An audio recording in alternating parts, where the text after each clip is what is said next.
ચાલ તમારી હાથે તો છે ને હું મારું આખું ઘર છોડીને આવી હો. આ બેઠતો તું એક વાત તો તને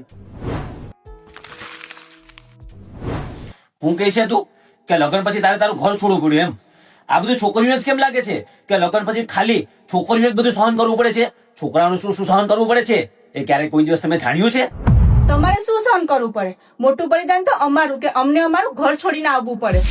તો સાંભળ, તે ખાલી તારું ઘર છોડ્યું છે, પણ જમીને રાતે ફરવા વાળો છોકરો લગ્ન પછી જમી ને ફરવા જવાનું છોડે છે. કેમ? કેમ કે એની પત્ની નથી ગમતું. ઊંચા અવાજે વાત કરવા વાળો છોકરો ઊંચા અવાજે લગ્ન પછી વાત કરવાનું બંધ કરી દે છે. કેમ? કેમ કે એની પત્ની નથી ગમતું.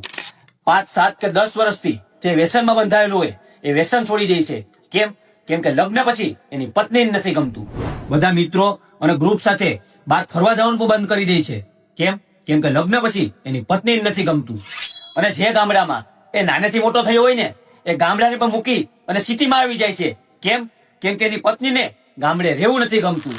અને વર્ષો જૂના એના ભાઈબંધો હોય જેની સાથે નાનેથી મોટા થયા હોય એને છોડી દે છે. કેમ કે ભાઈબંધો સાથે રહેવું એની પત્નીને નથી ગમતું. અને છેલ્લે જેના હાથે એને કોળિયા ખાધા હોય, જેના પેટે એને જન્મ લીધો હોય એ મા બાપને છોડી દે છે.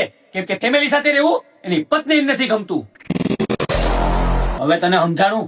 હવે તું જ વિચાર કે લગ્ન પછી તે શું છોડ્યું અને લગ્ન પછી મેં શું છોડ્યું.